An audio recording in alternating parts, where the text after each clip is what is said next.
Saint-Esprit, c'est le Père du chrétien. Le Saint-Esprit, c'est la vie du chrétien. Le Saint-Esprit, c'est notre quotidien. Gloire à Jésus. Amen. Et que le Seigneur, pendant ce temps d'enseignement, te bénisse de compréhension. Amen. Qu'il te bénisse de compréhension parce que c'est une grâce. Lorsque quelqu'un comprend la parole de Dieu, c'est alors qu'il est béni par Dieu. Amen. C'est pourquoi j'aime l'enseignement. Amen. On peut aligner des temps de prière et de jeûne. Mais lorsque la connaissance n'y est pas, c'est comme des temps inutiles que tu as passés. Une prière sans connaissance est souvent sans valeur. Parce qu'il faut que tu saches le pourquoi tu pries et qui tu pries et comment est-ce que tu pries. Et pour que nous puissions avoir la connaissance de ces choses, il est important de connaître qui alors nous en donne la connaissance. Le seul esprit qui travaille avec les enfants de Dieu, c'est le Saint-Esprit. Gloire à Jésus. On a souvent limité le Saint-Esprit au jour de la Pentecôte. On a limité le Saint-Esprit à Nori Baba. Oui. On a limité le Saint-Esprit à ce bruit-là que nous-mêmes, nous ne comprenons pas. C'est un bruit que tu ne comprends pas. C'est un bruit que toi-même, tu ne saisis pas. Est-ce que vous voyez? Je ne dis pas qu'il est un faux bruit. Parce que c'est un bruit, lorsqu'il provient réellement de l'Esprit de Dieu, fait du bien à la personne en qui il se mouvoit. Est-ce que vous comprenez? Quand il provient de l'Esprit de Dieu. Je disais le dimanche que le Saint-Esprit était déjà là. Quand on dit la Pentecôte, c'est quoi? Les gens disent c'est la descente du Saint-Esprit. Et tu n'as pas tort. Gloire à Jésus. Mais si je te dis que le Saint-Esprit était déjà là, pourquoi la Pentecôte encore est sa descente? Ça fatigue un peu l'entendement. N'est-ce pas? Mais est-ce que le Saint-Esprit n'est pas descendu le jour de la Pentecôte? Le Saint-Esprit est descendu, non? Voilà. S'il est descendu le jour de la Pentecôte, c'est qu'avant la Pentecôte, c'est qu'il n'était pas là alors. Ouais. C'est logique. Ah? Faut dire qu'avant la Pentecôte, il n'était pas là, tu vas voir. Amen. Est-ce qu'avant la Pentecôte, le Saint-Esprit était là? Il était là, non? Encore. Beaucoup pensent qu'avant la Pentecôte, le Saint-Esprit n'était pas là. Mais si le Saint-Esprit n'était pas là, alors, quel est cet esprit qui a travaillé alors avec les patriarches? Vous avez dit que peut-être l'Esprit de Dieu était là, mais peut-être il ne travaillait pas comme au temps de la Pentecôte. Oui? Quand il venait et puis il partait. Ah. Il n'était pas permanent. Ah, quand tu dis il n'était pas permanent, quand il venait et puis il partait. Donc c'était un voyageur. Ok? Que le Saint-Esprit était un voyageur. Le plus souvent étranger chez nous, quoi. Ouais. Ah bon. Le Saint-Esprit était déjà là. Avant d'entrer dans l'explication de la nature du Saint-Esprit, je crois qu'on voyage un peu dans l'Ancien Testament avec des personnes dans la vie desquelles le Saint-Esprit s'est aussi manifesté comme nous le faisons maintenant en notre temps. Quand on est en train de prier pour l'effusion du Saint-Esprit, les gens tombent, l'onction tombe, on entend des parler en langue, on entend des prophéties, chacun tire pour lui de son côté, et c'est ça, c'est l'effusion de l'Esprit. Vous voyez un peu, le Saint-Esprit, il est comme une pluie, hein? Il Quand il descend, il arrose comme lorsqu'une pluie arrose et trempe entièrement une personne. Parce que quand il descend, c'est ton être entier qui l'occupe. Il prend tout ton corps, de la tête jusqu'à la plante des pieds. Saint-Esprit prend le contrôle. Vous voyez un peu. Et il fait ce qu'il a fait. Il peut venir, il peut descendre sur une assemblée. Et puis il ne fait rien avec toi. Mais simplement, il va posséder des corps qui vont sentir sa présence. Et il y a des yeux qui vont regarder, qui vont savoir que quelque chose se passe dans la vie de ces personnes-là. Quoique tu ne vois pas la chose, mais quand même tu es en train de regarder une manifestation. Et la personne, quand il va se calmer, lui-même là, ne pourra pas mieux même t'expliquer ce qui lui est arrivé. Parce que on ne peut même pas connaître parfaitement Dieu, on est limité. Dieu, il est Dieu. Oui, Dieu, il est Dieu. Et personne n'arrive dans sa demeure. Alléluia. Amen. J'ai dit même que les anges n'arrivent pas dans la demeure de Dieu. Amen. Amen. Est-ce que quelqu'un croit à ça? Amen. Les anges n'arrivent pas dans la demeure de Dieu. Mais c'est Dieu qui fait son entrée sur le trône. Oui. Il n'y a pas quelque part où on va te dire que les anges sont allés trouver Dieu. Mais ils vont te dire que Dieu a fait son entrée. Et même toutes les personnes qui vont pour visiter le ciel d'Abraham, pour visiter le trône, pour visiter la Jérusalem céleste, etc., etc., ces personnes-là ont toujours assisté à l'entrée du Saint-Esprit dans la salle du grand trône. Vous voyez un peu. Donc, dans la salle du grand trône, les anges se disposent, chacun connaissant son activité. Ils connaissent leur activité. Le ciel est obéissant. Le ciel est très obéissant. Les habitants des cieux là-bas sont très obéissants.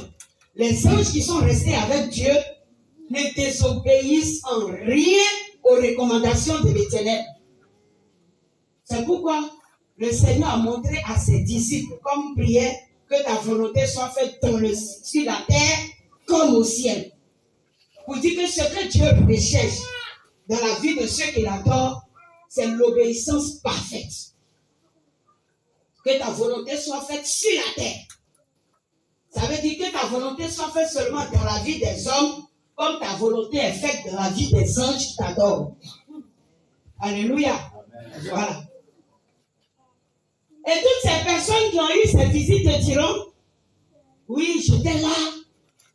Et puis, un ange m'a dit, tu vas te mettre à genoux parce que le maître va faire son entrée. Et le plus souvent, toutes ces personnes-là sont restées des personnes curieuses qui disent qu'il est venu me mettre à genoux. Comment moi, je suis venu voir le maître là? Toutes les personnes qui ont visité le trône ont eu à dire la même chose. Quand j'ai écouté les différents témoignages, pas seulement les témoignages du dehors, mais les témoignages qui ont eu lieu chez moi aussi.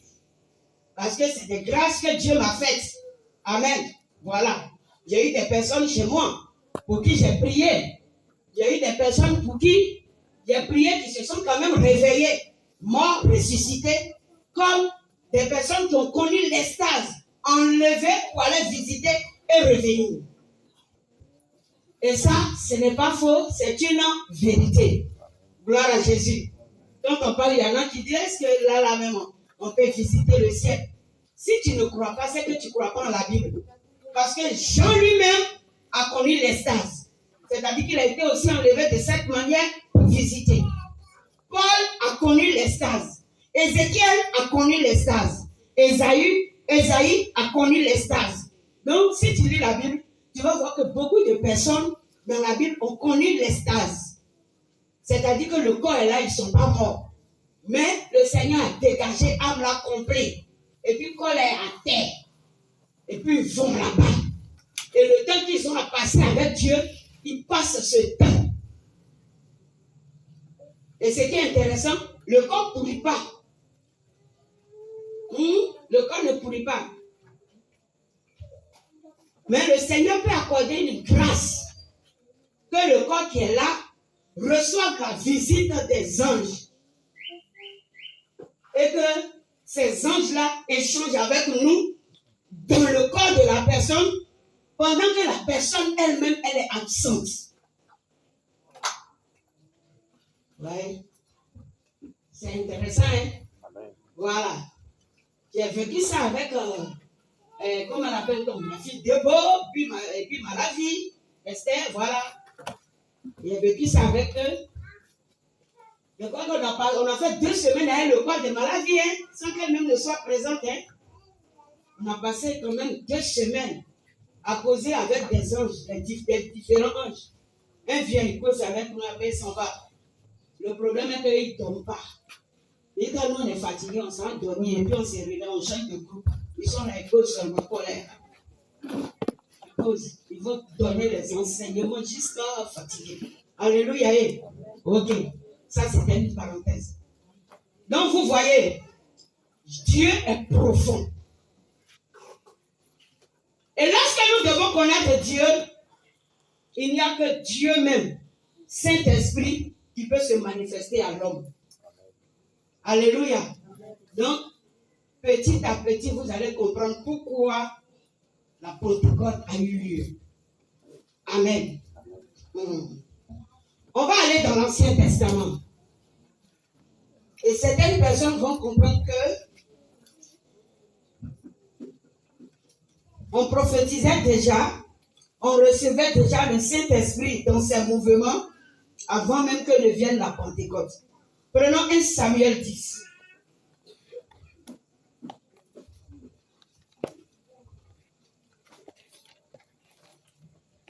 On va aller dans le livre de 1 Samuel. 1 Samuel 10. Oui, 1 Samuel 10.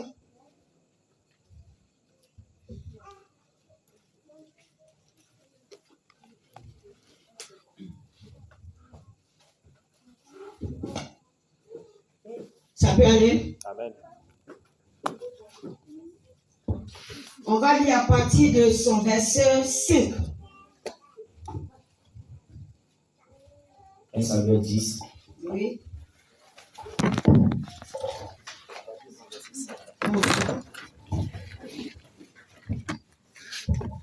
Et la parole de Dieu. 1 Samuel chapitre 10, à partir de son verset 5. Après cela, tu arriveras à Gibea Elohim, où se trouve une garnison de Philistins.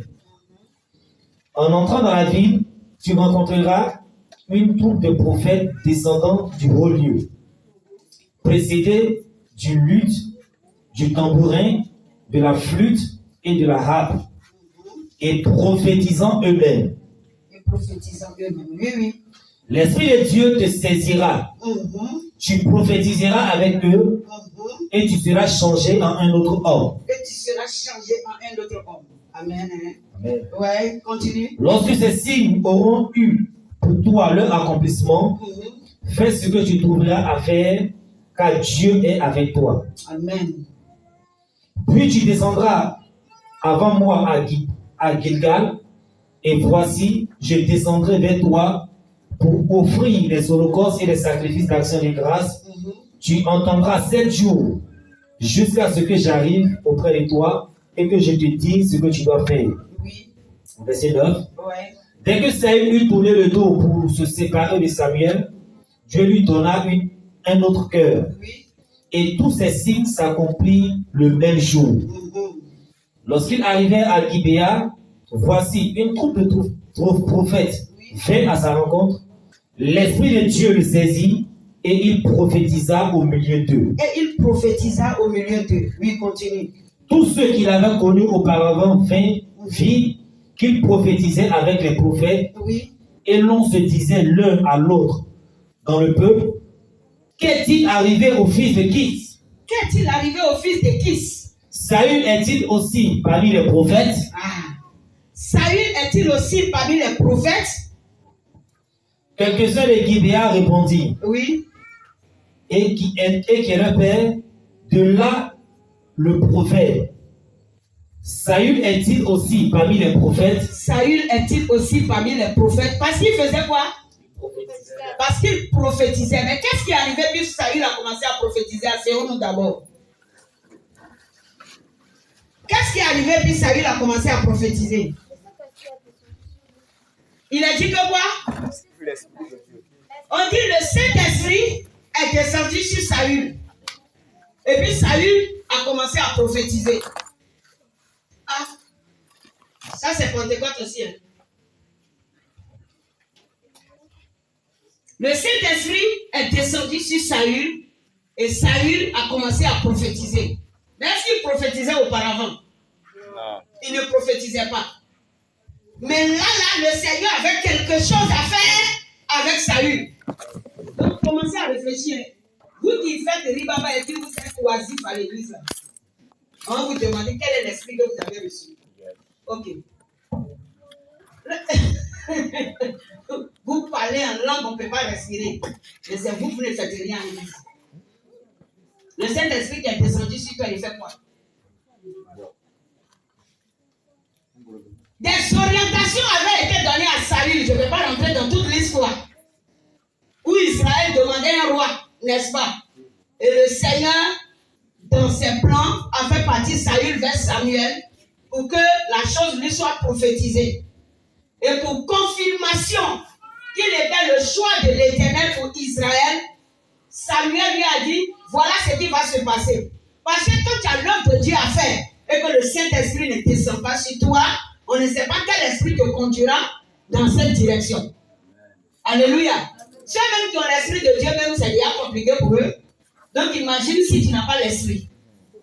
Ça devient comment? Je ne sais pas si je vais appeler ça compliqué encore. Hein? Parce que ceux-mêmes qui ont le Saint-Esprit appelés à œuvrer pour Dieu. Regardons les difficultés. Donc imagine quelqu'un qui dit je suis appelé à œuvrer pour Dieu. Cet esprit est loin de toi. Pour toi, ce n'est pas difficulté, ça sera la mort. Alléluia. Donc là, quand on dit que Saül a prophétisé, peut-être vous ne comprenez pas trop les profondeurs. Il a prophétisé de la manière dont l'Esprit de Dieu tombe. Et puis, vous faites tous vos bavardages là. C'est la même chose là, Saül a fait. Parce que la prophétie qui est sortie, on n'a pas dit voilà ce que Saül a dit par la prophétie. Il n'a pas donné un message. Est-ce que vous comprenez? Il y a des prophéties qui ne donnent pas de message, mais qui montrent la manifestation du Saint-Esprit dans la vie d'une personne. Je suis en train de me faire comprendre? Ça montre la manifestation de la descente du Saint-Esprit dans la vie d'une personne. Est-ce que vous n'avez jamais vu? On a prié pour recevoir le Saint-Esprit. Et puis pendant que d'autres personnes parlent la langue, il y a d'autres qui sont en train de donner certains messages. Adorez l'Éternel. Pourquoi tu m'as pas? Et puis il fait les mêmes répétitions jusqu'à la personne est fatiguée. Vous n'avez jamais vu ça? Alléluia. C'est quelque chose comme ça qui arrive aussi aux fils des prophètes. C'est-à-dire que lorsqu'ils sont rassemblés dans la prière que le Seigneur veut répondre son esprit, il fait descendre son esprit sur l'assemblée. On dit tous commencent à prophétiser.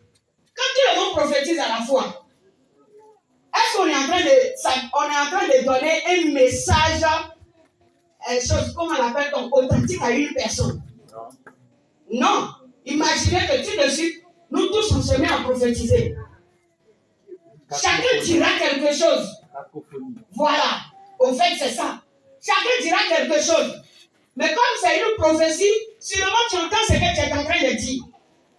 Mais tu n'arrives pas à te taire. Quoique tu sais que d'autres personnes sont en train de dire aussi pour eux. Vous voyez un peu? Tu n'arrives pas à te taire parce qu'il y a une force qui est là, qui est descendue en toi et qui te pousse à l'action. Et puis ce n'est pas ta faute. Tu parles un peu, tu parles en langue jusqu'à adorez Jésus. D'autres même là-bas pendant en langue, tout est fini, ils sont en train de pleurer maintenant. Je suis l'Éternel ton Dieu. Je suis Dieu. Je suis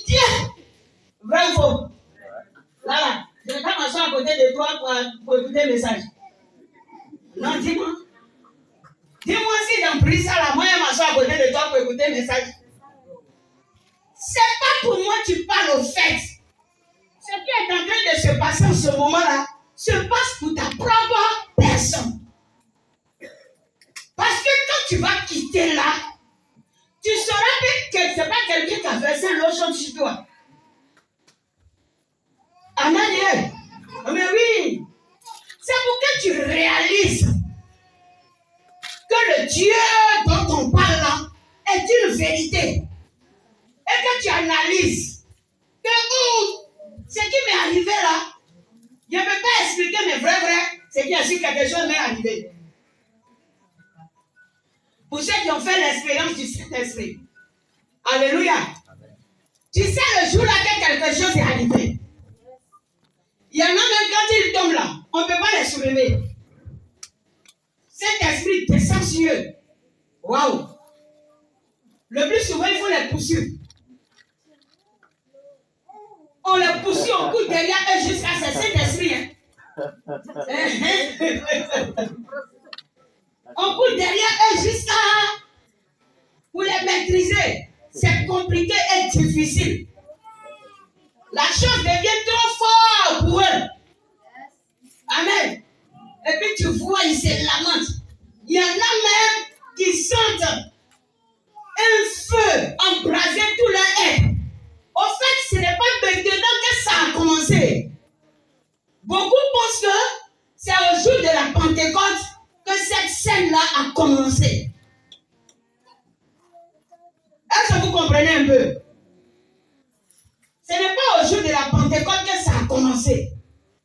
Je viens pour vous parler du Saint-Esprit de la Pentecôte. Gloire à Jésus. Amen. C'est une scène qui avait déjà lieu. On va aller encore dans un autre texte. On va prendre même 1 Samuel 19. On va continuer, on est avec Samuel. Avant qu'on ne laisse Samuel, commence à partir de son verset 2. C'est un peu long, oui. Allons-y. On va commencer au verset 2. Ça sera trop long. Commence au verset 18. Sinon, du verset 2 jusqu'au verset 30, mais commence au verset 18, frère. Verset 18. Et Samuel 19, verset 18. Oui. C'est ainsi que David prit la fuite et qu'il échappa. David prit la fuite de chez Saül, parce que Saül voulait le tuer. Allons-y. Et se rendit auprès de Samuel à Rama et lui raconta tout ce que Saül lui avait fait. Puis alla avec Samuel demeurer à Najoth. On le rapporta à Saül en disant. Voici. David est à Najoth, près de Rama. Saül envoya des gens près pour prendre David. Il vit une assemblée de prophètes qui prophétisaient, ayant Samuel à leur tête. Il vit une assemblée de prophètes qui prophétisaient, ayant Samuel à leur tête. C'est-à-dire que quoi? C'était des élèves. Les appelés, les petits prophètes. Les appelés. Est-ce que l'appel a commencé maintenant à nos jours? N'est-ce pas que ça a commencé depuis? Amen, n'est-ce pas? Amen. Ok, continuons. L'Esprit de Dieu saisit les envoyés de Saül. L'Esprit de Jésus, laisse pas faire. Alors, l'Esprit de Dieu saisit les envoyés de Saül. Et ils se mirent aussi à prophétiser eux-mêmes. Est-ce que vous comprenez ce qui se passe? On les envoie. Et puis là, c'est des soldats. On les envoyait pour dire, allez-y me chercher David. Saül veut tuer David. David est parti se cacher chez Samuel. Or que chez Samuel là-bas, il y avait des jeunes appelés prophètes. Et au cours de la prière, voilà, l'Esprit de Dieu était sur eux, il prophétisait. Les gars qui sont venus chercher David, lorsqu'ils sont arrivés là-bas, l'Esprit là a pris en même temps. Puisque l'onction était dans le lieu. Donc c'est tombé sur les soldats là. Les soldats et tous ont commencé à prophétiser dans la salle. Wow! Ça c'est intéressant. Quand tu as quitté là, est-ce que dans le temps d'attraper David encore. Non. Toi, soldat, quoi habillé? On t'a envoyé en mission. Et puis tu arrives. Seigneur, le Dieu d'Israël, tout le monde a. Je suis le Dieu d'Israël. Je suis votre Dieu aussi, sont mis dedans. Je suis le Dieu d'Israël, votre Dieu. Ils vont faire comment? C'est l'onction là qui les a pris comme ça. Aïe. Dans le temps, on dit, Madame Babo est partie faire tout. En plein cul, cet esprit est tombé sur elle. Les gars l'ont soulevé pour aller à l'hôpital.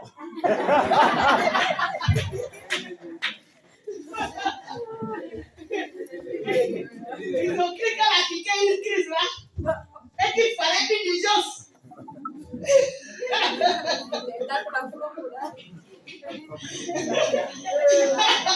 Cet esprit n'est pas camarade de quelqu'un. Yes. Alléluia. Non, accorde de Jésus le trop fort.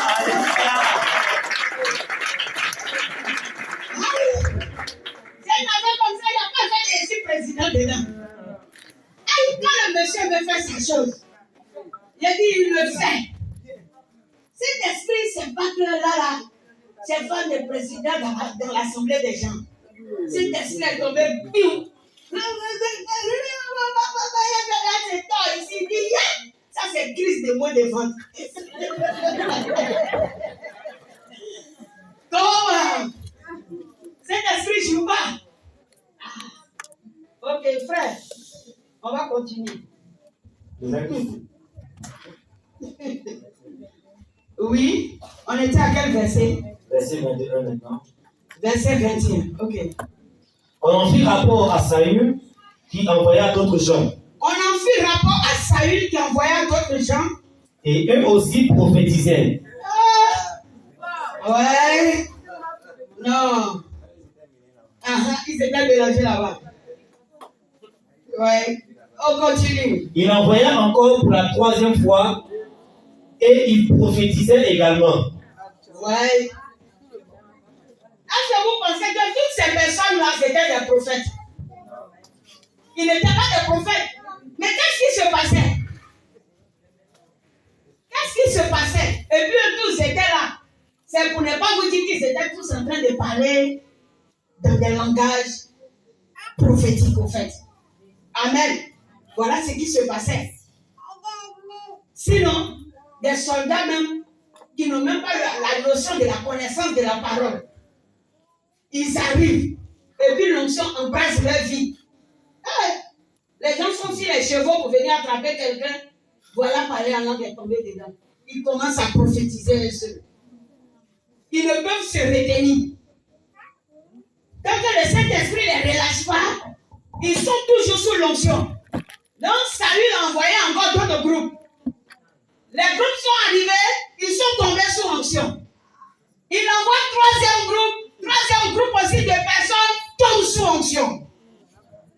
Pourtant, ce temps où on est en train de parler, Jésus n'était pas encore venu sur la terre. Quelqu'un voit un peu? Ok. Allons-y. Amen. On continue. Verset Verset 22, 22. non? On en fit rapport à Saül qui envoyait des gens. Oui. Et eux aussi prophétisaient. Et il envoya encore pour la 3e fois. Et il prophétisait également. Alors Saül alla lui-même à Rama. Arrivé à la grande citerne qui est à Sékou, il demanda: où sont Samuel et David? On lui répondit: ils sont à Najot près de Rama. Et il se dirigea vers Najot près de Rama. L'Esprit de Dieu fut aussi sur lui. Et Saül continua son chemin en prophétisant jusqu'à son arrivée à Najot près de Rama.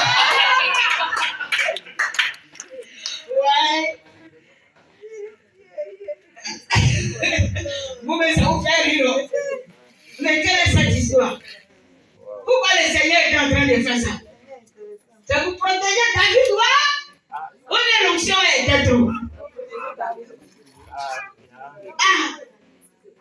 Vous voyez l'onction qui était sur Samuel quand même. C'est fort, hein? Et quand on voit que les enfants de Samuel même ne sont pas restés attachés au Seigneur, avec cette onction que leur père avait. Oui, tous ces enfants ont dévié. Ils ne se sont pas attachés au Seigneur. Ah. Prions Dieu là? Ah. Prions Dieu là? Vous êtes étonnés, non? Quand vous lisez les patriarches, même les enfants d'Élie le prophète, ils ont dérapé. Ils ne sont pas restés attachés au Seigneur. C'est pourquoi la Bible ne s'est pas intéressée à leurs descendants. Malgré l'onction que leur père avait. Donc, prie l'Éternel seulement pour qu'il t'accorde la grâce de voir tes enfants se positionner en Jésus. Oui, que Dieu accorde grâce à nos descendants au nom de Jésus. Frère, continuons. Verset 24. Oui. Il ôta ses vêtements et il prophétisa aussi devant Samuel. Et il se jeta nu par terre tout ce jour-là. Oui. Et toute la nuit. Ah. C'est pourquoi l'on dit, Saül est-il aussi parmi les prophètes. Amen. Qu'est-ce qui s'est passé? Regarde ce que l'onction a fait au roi. Est-ce que vous comprenez ce qui s'est passé? Il s'est jeté nu à terre. Toute la journée, toute la nuit, ça ne va pas s'arrêter.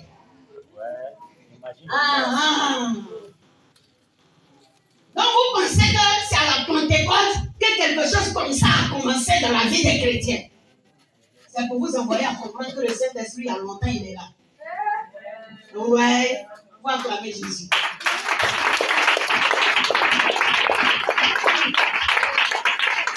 C'est ça même fonction là qui vous fatigue ici et puis vous tombez là. Là, on dit qui est tombé. C'est un roi. Saül, le roi lui-même. Il s'est déshabillé même. On dit il est tombé. Il faut relire. Il n'a pas bien compris. Ah. Verset 23. Il cherche ce que l'onction fait, non? C'est ça qui est là. Oui, 24, non? 24. Il ôta ses vêtements. Il ôta ses vêtements. Et il prophétisa aussi devant Samuel. Oui. Et il se jeta nu par terre tout le jour-là et toute la nuit. Toute la journée et toute la nuit, onction là n'a pas laissé. Même son habit l'a enlevé. Ce qu'on est en train de dire là, vous voyez souvent les scènes là ici, où les filles là, on les force à s'habiller. Elles enlèvent, elles trouvent que le vêtement là est chaud. Que leur habit sur eux brûle. Il y a le feu. J'ai vu d'autres courir sous la douche. Elles ouvrent le robinet, la fille, un coup, elles ressortent. Maman, c'est chaud. Aïe. On a vu ça. C'est ce qui est arrivé à Saül là qui est là. Quand on ne médite pas la parole, on pense que c'est maintenant que la chose là arrive de cette manière. Je sais qu'il y a des gens qui n'avaient pas encore fait attention à ça. Bravo. Qui avait déjà remarqué ça? Ah, merci. Alléluia. Peut-être 90% des chrétiens dans le corps de Christ n'ont pas remarqué ça. Si on a remarqué ça, on allait chercher à savoir la Pentecôte, la Saint-Esprit est venu pour faire quoi? Alléluia. Si le Saint-Esprit n'est pas venu pour que tu ris, baba, là, on appelle ça le baptême du Saint-Esprit. Oui. Mais les gens ont reçu.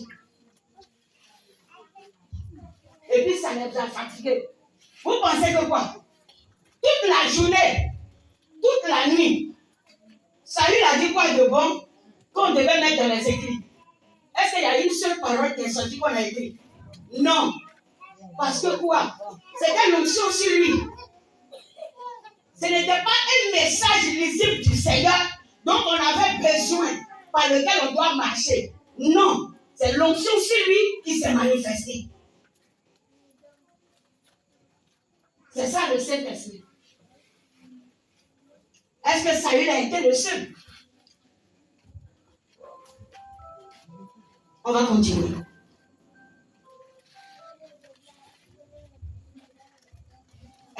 pas eu Saint-Esprit dans l'Ancien Testament? Il y a eu, non? Ah, ok. Sinon, il y en a qui se demandaient, mais maman, tu crois même dimanche là ou bien? Prends le nombre 11.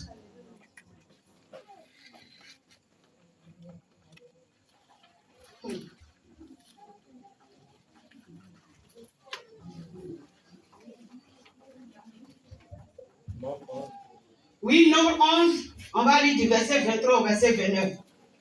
À partir de son verset 23. À partir de son verset 23. Oui. L'Éternel répondit à Moïse. L'Éternel répondit à Moïse. La main de l'Éternel sera-t-elle trop courte? Tu verras maintenant si ce que je t'ai dit arrivera ou non. Oui. Moïse sortit et rapporta au peuple les paroles de l'Éternel. Il assembla 70 hommes des anciens du peuple et les plaça autour de la tente. Oui. L'Éternel descendit dans la nuée et parla à Moïse.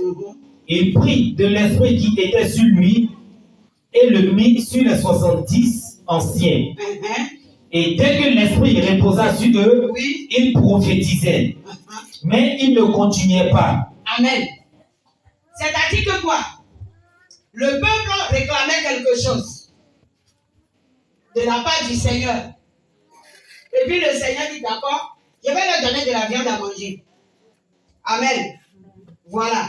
Moïse dit, mais Seigneur, ça là, tu as fait ça comment? On tué combien d'animaux qui ont enlevé les choses pour? Et le Seigneur est en train de faire comprendre à Moïse qu'il est le Dieu qui se réalise lui-même. Alléluia. Amen. Prends 70 anciens du peuple, c'est-à-dire des représentants, et viens autour de la tente, dispose-les et je vais te parler. Donc quand ils se sont rassemblés, le Seigneur a parlé à Moïse. Quand il a fini de parler à Moïse, pour que ceux-là même les responsables qui sont autour sachent que Moïse n'est pas en train d'inventer quoi que ce soit et que ce qui se passe n'est pas du jeu. Il faut toujours confirmer la parole de son serviteur. La Bible dit que le Seigneur a pris de l'esprit qui est sur Moïse et qu'il a répandu sur les anciens qui étaient autour. Et puis, la panique a commencé. Eux aussi, ils ont commencé à parler. Amen. Et chacun prophétisait. Tous ensemble. Ça, ce n'est pas le ministère du prophète. Est-ce que quelqu'un me comprend? Voilà. Ce qui se passe là, ce n'est pas le ministère du prophète. C'est la manifestation du Saint-Esprit. Ça n'a rien à voir avec le don ministériel du prophète. Sinon, Moïse est un prophète. Lui, quand il est monté, il a causé avec Dieu. Il a compris la parole.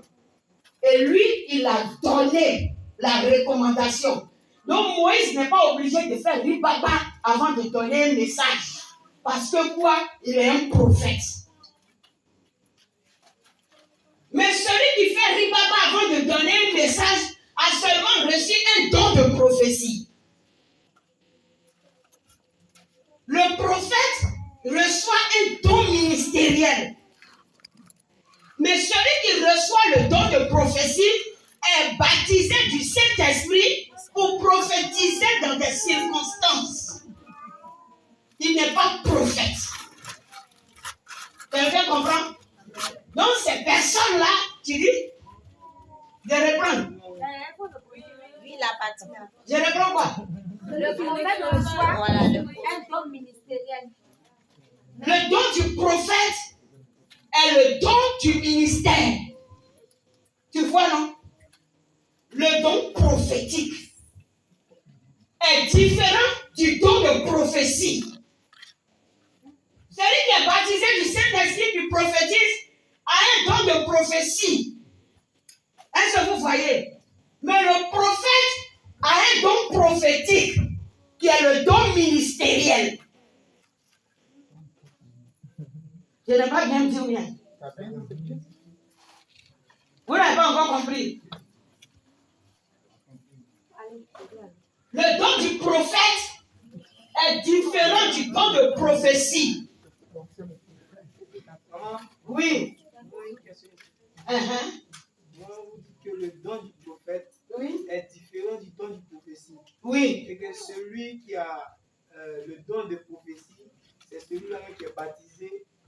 baptisé du Saint-Esprit. Oui. Il n'a pas le ministère du prophète. Il n'a pas le ministère du prophète. Il a un don de prophétie. Donc, quand il fait son ribaba, un message peut sortir à l'appui. Ribaba, ainsi par l'Éternel, mon serviteur, pourquoi te lamentes-tu? Ça, c'est don de prophétie. Vous avez compris maintenant? Et puis, le serviteur qui se lamente est dans la salle et puis il sait que c'est à lui que l'Esprit de Dieu parle. C'est tout. Oui, bien aimé. Bon, maman, je voulais savoir quelque chose. Oui. Donc, dans l'enseignement, je veux passer à l'école. Oui, une chapelle. Dans son enseignement, comme ça, il a dit que il y a ce qu'on appelle don de parole, puis il y a ce qu'on appelle prophétie. Donc, j'aimerais savoir un peu si ça existe vraiment don de parole, puis prophétie, une chose. Il a dit don de parole. Ça dépend de comment il est en train de vous expliquer la chose. Sinon, il n'y a pas de ministère qui s'appelle don de parole. Il y a beaucoup de prophètes qui ont don de parole, qui prennent ça comme prophétie. Non, ce n'est pas don de parole. Ça veut dire qu'il y a des personnes qui ont l'art de la parole. Tu vois, non? Ils ont l'art de la parole. Et puis ils sont habilités à bien parler. Ils sont de beaux parleurs. L'art oratoire, si tu veux. Voilà, ils ont l'art oratoire. Est-ce que tu vois? Et puis c'est des personnes qui n'ont pas peur de la foule. Quand ils prennent le micro, oui, ils ont véritablement le verbe soutenu. Ils ont le verbe soutenu, ils sont éloquents. Et puis ils vous envoient à être très connectés à leur scène. Et quand c'est comme ça, ils sont pressés de se déclarer prophète, tandis qu'ils n'ont rien du prophète en eux-mêmes. C'est de ça le pasteur veut parler. Voilà. Moi, j'ai une question. Oui, allons-y. Bon, qu'appelle-t-on prophétie? Est-ce que la prophétie sort lors d'une prédication ou bien c'est lorsqu'on appelle une personne pour le milieu parler de sa vie qui est une prophétie? La prophétie peut sortir comme Dieu veut. Comme on est dans l'enseignement et puis le frère parle. Une prophétie peut venir à toi même lors d'une prédication. Comme une prophétie peut venir, chose comme on l'appelle pendant un temps de prière.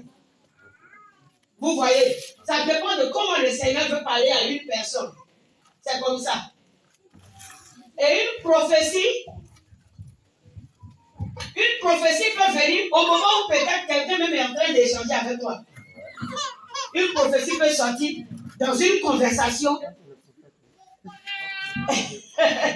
Oui, mais tu sais, le prophète, lorsqu'il est en train de parler avec toi, ta prophétie peut venir. Tu vois un peu. Voilà. Ça va. C'est une prophétie. Mais le prophète, lui, quand il libère une prophétie, c'est un professionnel parce qu'il est un prophète. Il a les profondeurs. Donc, il n'est pas obligé de te dire si par l'Éternel. Vous voyez un peu. Mais toi qui écoutes, tu vois, toi, le fidèle qui écoute, si tu as l'oreille attentionnée, tu dois savoir que le Saint-Esprit est en train de te parler. Il y en a qui discernent cela, mais il y en a qui n'ont pas la capacité de discerner. Voilà. Il y a des gens qui font exprès. Moi, par exemple, je ne vais jamais te dire, papa, ainsi par l'Éternel. Si je suis en train de causer avec toi, il faut discerner ce que Dieu est en train de te dire. Sinon, j'ai fini de prophétiser comme ça. Oui, c'est comme ça. Alléluia. Au revoir. Dites au Seigneur d'attendre. Ah, on est dans une saison pluvieuse. Si ça vous mouille là, on va adorer le Seigneur sous la pluie. Gloire à Jésus. Parce qu'aujourd'hui, ce n'est qu'introduction. Ce n'est qu'introduction. C'est pourquoi je dis, je vais faire vite pour libérer les personnes. Amen. Hein? Amen. Ok. On était où ça? À nombre 23. Frère, on peut continuer, ça va? Ok, merci. C'était nombre 11. Ah, nombre 11 du moins. Verset 23, 20. Voilà, donc continuons.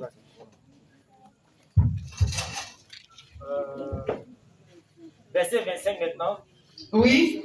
L'Éternel descendit dans la nuée et parla à Moïse. Mhm. Et il prit de l'esprit qui était sur lui et le mit sur les 70 anciens. Oui. Et dès que l'esprit reposa sur eux, Oui. ils prophétisaient, mais ils ne continuaient pas. Voilà, ça veut dire quoi? Ils n'ont pas duré. Ils n'ont pas duré, n'est-ce pas? Un temps, et puis ça s'est arrêté. Et ça arrive que l'onction descend sur des personnes, on pouvait se ressaisir vite. Mais il y en a là, ça ne s'éteint pas, hein.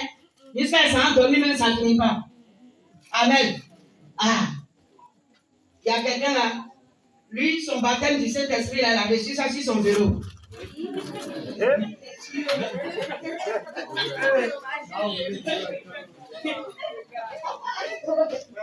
a reçu ça sur le vélo. Non, c'est pas grave, il a garé le vélo rapidement. Ouais. Il a garé le vélo rapidement. Le Seigneur a attendu dans les rues pour lui faire ça. Ah, oui, c'est bien traîné. Lui, papa prophétisait au milieu là jusqu'à où se lever. Il regarde à gauche, à droite, il dit ouais. Lui-même, il est d'accord. Il a pris son vélo, il est retourné à la maison. Mais il y a un là, ça l'a pris sous la douche. Oui, c'est la veille. C'est là que l'onction est tombée sur lui. Ah, ça là, qui va aller le sauver là-bas?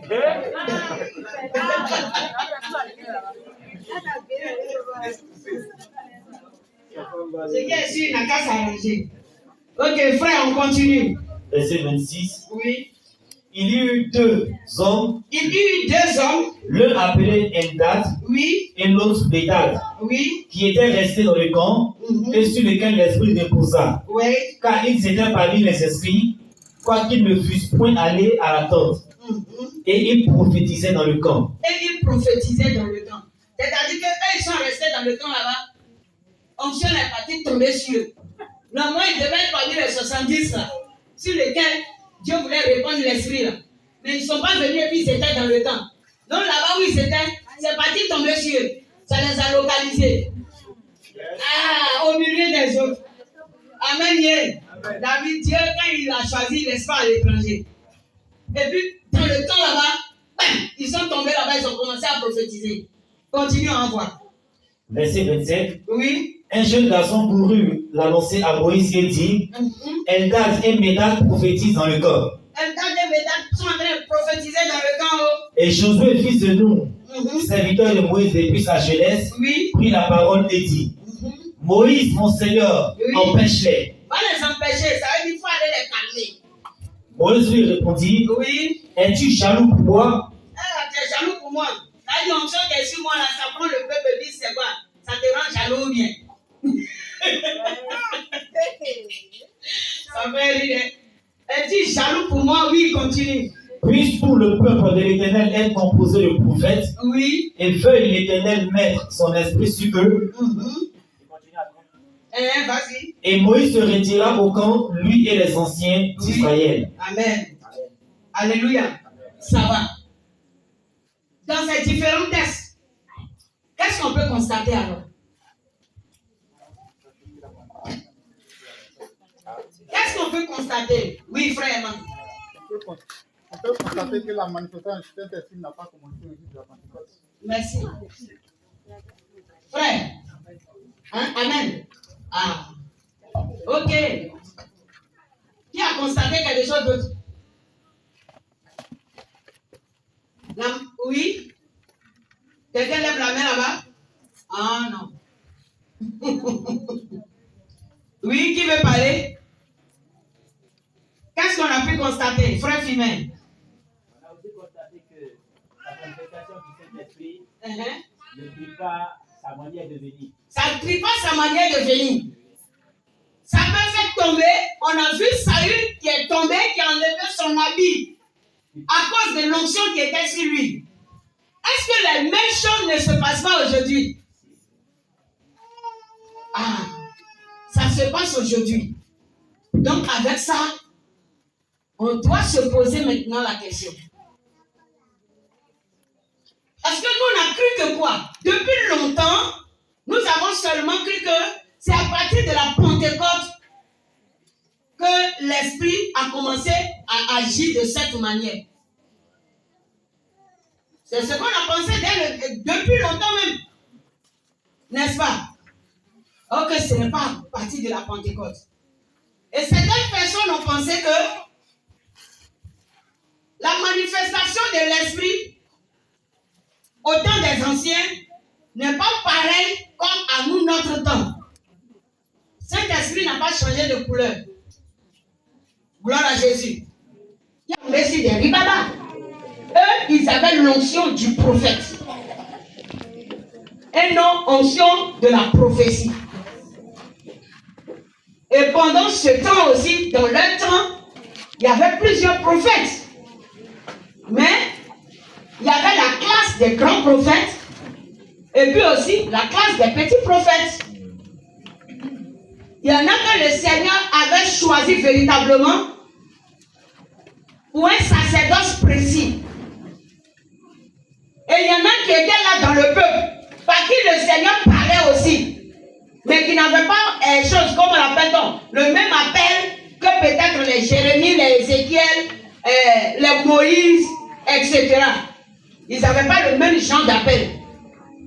Mais toutefois, ce que nous devons savoir, c'est le même Saint-Esprit qui fait tout.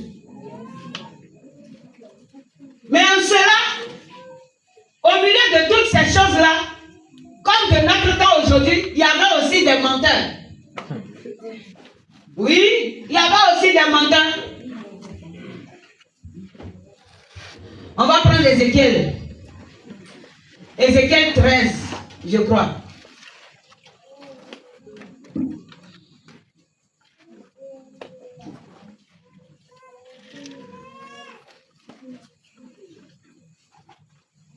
Ézéchiel 13. Là, voici, je ne me suis pas trompé.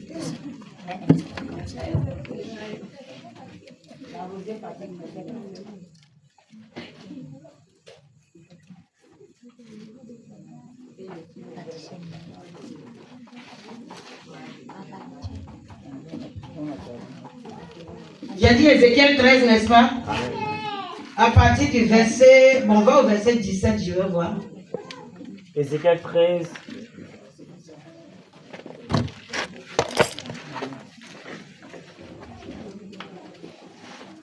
Ézéchiel 13, à partir de son verset 17. Et toi, fils de l'homme. Et toi, fils de l'homme, porte tes regards sur les filles de ton peuple. Porte tes regards sur les filles de ton peuple. Qui prophétisent selon leur propre cœur. Elles prophétisent selon leur propre cœur. Et prophétisent contre elles. Elles prophétisent contre elles.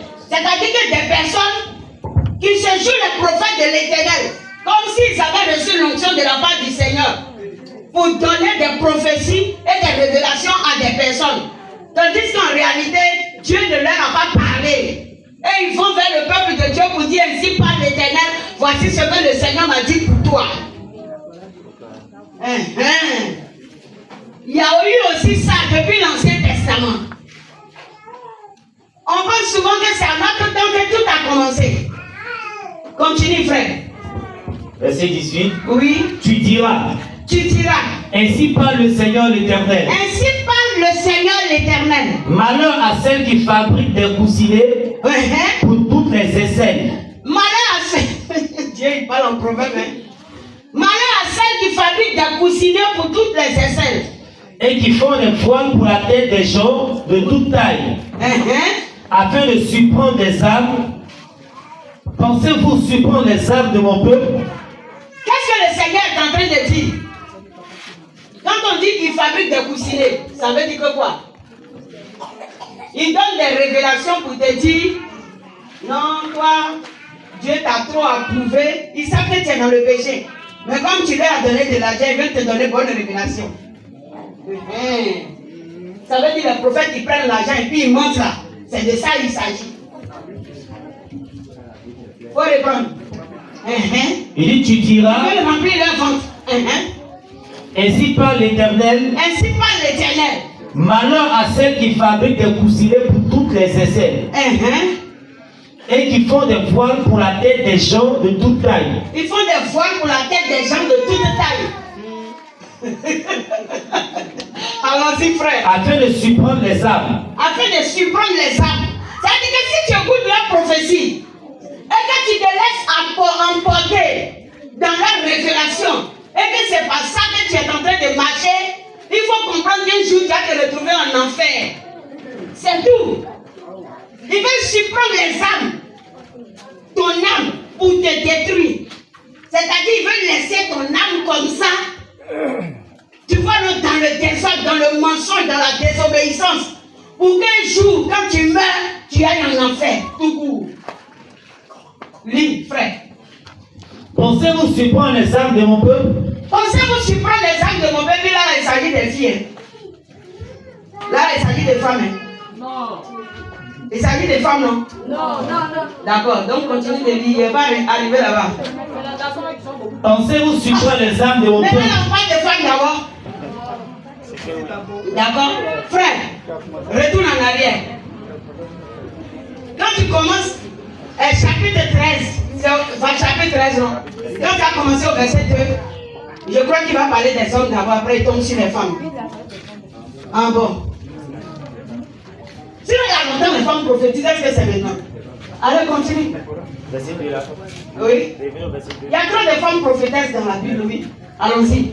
Les prophètes de l'Éternel comme les prophètes de Baal. Il y en a plein, les prophétesses de l'Éternel comme les prophétesses de Baal aussi. Allons, frère. Ézéchiel chapitre 13, verset 2. Oui. Fils de l'homme, prophétise comme des prophètes d'Israël qui prophétisent. Oui. Et dit à ceux qui prophétisent selon leur propre cœur. Dites à ceux qui prophétisent selon leur propre cœur.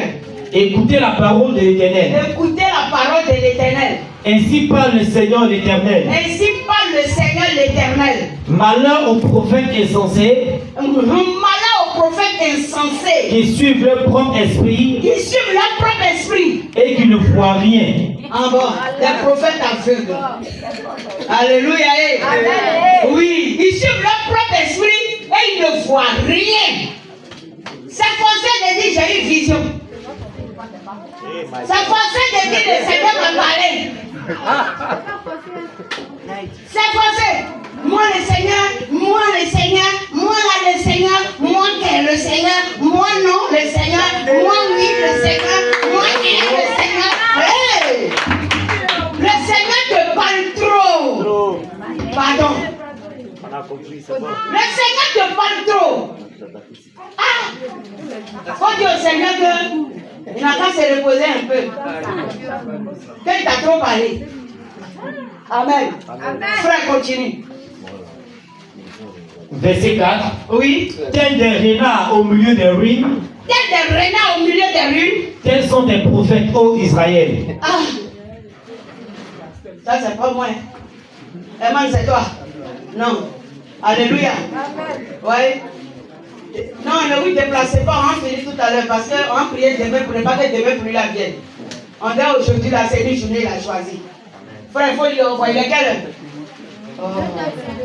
22. D'accord, on va vite partir et puis demain on va venir tôt. N'est-ce pas? On n'a même pas embrasé la moitié de la chose. Il ne suis que dans l'introduction. Bon, allons-y. Oui, c'est l'introduction. On n'a rien fait encore. Ça, c'est faux. C'est l'introduction. D'accord, commence. Verset 5. Oui, c'est introduction. Introduction, il faut que tu saches d'abord que dans l'Ancien Testament, ce monsieur-là a eu lieu. C'est tout. Allons-y. Vous n'êtes pas monté devant les brèches. Vous n'avez pas entouré d'un mur la maison d'Israël pour demeurer ferme dans le combat au jour de l'Éternel. Amen. Leurs visions sont vaines. Leurs visions sont vaines. Il faut laisser cela. Ça, c'est les garçons. Allons au 15, chez les filles. Verset 15. Oui. J'assouvirai ainsi ma fureur contre la muraille et contre ceux qui l'ont couverte de plâtre. C'est là où on était? Non, c'est au 17. C'est au 17. Ah, ok. C'est le 17, allons-y. Je réponds au 17. Oui. Et toi, fils de l'homme, porte des regards sur les filles de ton peuple, de ton peuple, qui prophétisent selon leur propre cœur. Là, est-ce que le Seigneur s'adresse à un païen? Est-ce qu'il parle des gens du dehors? Celles qui prophétisent ici, elles sont où? Elles sont dans l'assemblée. Et puis c'était le Nouveau Testament ou bien l'Ancien Testament? D'accord. Donc frère, continue. Qui prophétisent selon leur propre cœur et prophétisent contre elles. Et prophétisent contre elles. Oui. Tu diras. Ainsi parle le Seigneur l'Éternel. Malheur à celle qui fabrique des coussinets pour toutes les aisselles. Et qui font des voiles pour la tête des gens de toute taille. Oui. Afin de surprendre les âmes. Pensez-vous surprendre les âmes de mon peuple? Et conserver vos propres âmes? Ah. Ils sont méchants, hein? Déjà, ils connaissent la vérité. Surprendre les âmes du peuple, mais ils veulent conserver leur propre âme. Ça veut dire quand il finit de faire cette chose, il sait qu'il a menti. Il a bouffé l'argent des gens. Quand il sent que l'Esprit de Dieu fatigue son cœur et qu'il est tombé dans des temps de maladie, il s'en va se repentir choix pour être sauvé. En ce temps-là, il t'a laissé dans l'erreur. C'est affaire-là qui est là. Donc vous voulez surprendre les âmes de mon peuple et puis sauver vous-même votre propre âme. Ah! Vous voyez donc? Faites attention. Et si c'est ce genre de prophète-là aussi que vous, le peuple de Dieu, vous aimez, ceux qui veulent vous tuer là, vous les aimez très bien. Vous allez bien mourir aussi. Allons-y. Ouais. Verset 19. Allons, frère. Vous me déshonorez auprès de mon peuple pour des poignées d'orge. Et des morceaux de pain. Ah! Vous me déshonorez auprès de mon peuple pour des poignées d'orge et des morceaux de pain. C'est à cause des morceaux de pain, tu mens au monsieur là. Toi tu sais, il vit mal. Et puis tu dis oui, le Seigneur dit que son serviteur, il faut lui donner. Le Seigneur n'a pas besoin de ton argent tant que ta vie n'est pas honnête. Moi, elle te dit ça. Mais oui, le Seigneur n'a pas besoin de toi. Si ton argent, c'est un gain de cacaï, Dieu ne fait rien avec ça. Oui, je vais arriver là-bas. On parle du Saint-Esprit. Vous pensez que le Saint-Esprit, il finit d'animer une personne pour qu'il l'envoie à l'Éternel un gain de prostitution? Le Seigneur fait quoi avec ça? Oui, quand on parle, vous trouvez que le message est dur et qu'il faut que vous rétrogradez. Mais allez-y. Bonne route. On se recroise au ciel si tu as eu la grâce. Allons-y. Sinon, au revoir, toi seul en enfer. Parce que tu ne me feras pas là-bas. Alléluia. Oui, allons, frère. Verset 19. Vous me déshonorez auprès de mon peuple pour des poignées d'orge et des morceaux de pain. En tuant des âmes qui ne doivent pas mourir. La personne cherche véritablement Dieu. Il fait pitié. Ah! Mais tu n'as pas eu pitié pour lui, hein? Tu allais lui mentir encore. Et puis l'orienter dans une fausse voie où le Seigneur ne veut même pas le transporter. À cause de toi, il est perdu loin de la face de l'Éternel. Parce que petit jeton qui est dans sa poche là, tu as tout pris. Et comme tu as pris ce jeton là, il fallait lui prophétiser du bien. Et c'est pas bon. Vous les prophètes là. Allons-y. Ah. Vous les prophètes là, attention, arrêtez de tuer les gens. Ok. En tuant des âmes qui ne doivent pas mourir. Oui. Et en faisant vivre des âmes qui ne doivent pas vivre. Vous voyez, petit. Pour rien comme ça. Oui. En tuant des âmes qui ne doivent pas mourir et en faisant vivre des âmes qui ne doivent pas vivre. Il y a des âmes qui ne doivent pas vivre, il a dit qu'ils ont la vie. Pourtant, en réalité, c'est un mensonge. Parce que tu as vu qu'il a voiture. Donc, tu vas dire que tout ce qu'il fait là, Dieu le cautionne. Oh, pour rien, moi. On t'a dit que voiture va au ciel. Il s'en fout de ça. Alléluia. Gloire à Jésus.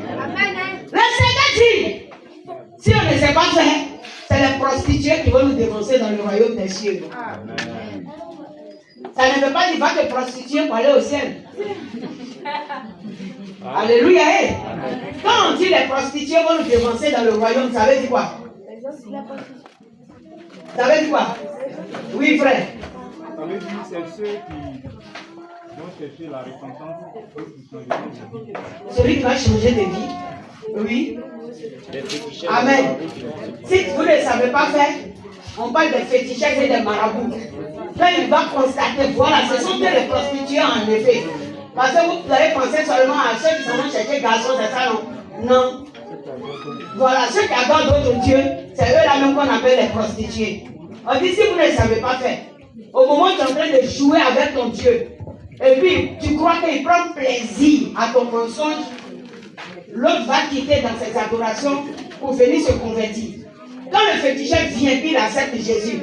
Comme il connaît déjà comment on adore un esprit, alors il ne joue plus avec l'adoration en Jésus.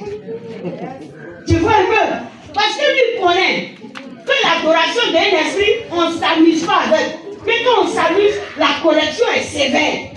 Donc quand il fuit de là-bas, et puis il vient en Jésus, il ne cherche pas comment à quelqu'un là, parce qu'il sait ce que ça va lui coûter. Mais toi, tu n'as pas connu ce domaine, tu joues avec le Seigneur. Tu vas rester là. Le jour de l'enlèvement, tu seras étonné que lui il est parti. Et puis toi, tu es resté. Pourquoi? Parce que tu as joué avec Dieu. Faisons attention. Maman te dit qu'on soit béni. Continue. Ouais, que Dieu te bénisse. Qu'il fortifie tes os pour la fatigue. Amen.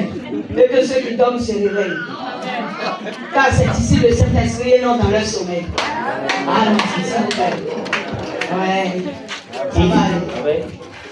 Je te regarde, tu dois y dire ton nom. Allons-y. Ayant faisant vivre des âmes qui ne doivent pas vivre. Oui. Trompant ainsi mon peuple qui écoute le mensonge. Ah. Verset 20. Ouais. C'est pourquoi ainsi parle le Seigneur l'Éternel. C'est pourquoi ainsi parle le Seigneur l'Éternel. Voici, j'en veux à vos coussinets. Oui. Par lesquels vous supprimez les âmes afin qu'elles s'envolent. Afin qu'elles s'envolent. Et je les arracherai de vos bras. Je vais les arracher de vos bras. Et je délivrerai les âmes que vous cherchez à surprendre afin qu'elles s'envolent. Je vais les délivrer. Le Seigneur a la capacité de délivrer son peuple. C'est pourquoi, quelle que soit l'assemblée où tu te trouves, lorsque tu cherches Dieu réellement, si cette assemblée n'est pas l'assemblée de Dieu, le Seigneur va t'orienter à cause de ton cœur de vérité. Oui. Le Seigneur va t'orienter. À cause que toi-même tu sois assis et que tu ne cherches pas Dieu véritablement. Sinon, pour tous ceux qui aiment l'Éternel, le Seigneur ne les laisse pas se perdre. On peut t'évangéliser. Et puis tu peux peut-être accepter Jésus dans une église qui n'est pas vivante. Mais ta détermination permettra à l'Éternel de venir t'orienter. Amen. Alléluia. Amen. Mais oui, c'est comme ça. Notre Dieu est bon. Il est bon. À quelque part, les disciples de Jésus lui ont dit, Seigneur, on a vu quelqu'un en train de prophétiser en ton nom là-bas. Et puis, on veut l'empêcher parce qu'il n'est pas avec nous. Le Seigneur a dit quoi? Laissez-le faire. Celui qui n'est pas contre moi, il est avec moi. Amen. Amen. Il y a des assemblées qui sont ouvertes comme ça pour l'évangélisation de Christ. Oui, je vais vous choquer peut-être par ça. Il y a des assemblées, vous voyez là. Le Seigneur les a laissées là pour l'évangélisation. Mais à l'intérieur de ces assemblées, le Seigneur retire les âmes de ses serviteurs qui le rejettent véritablement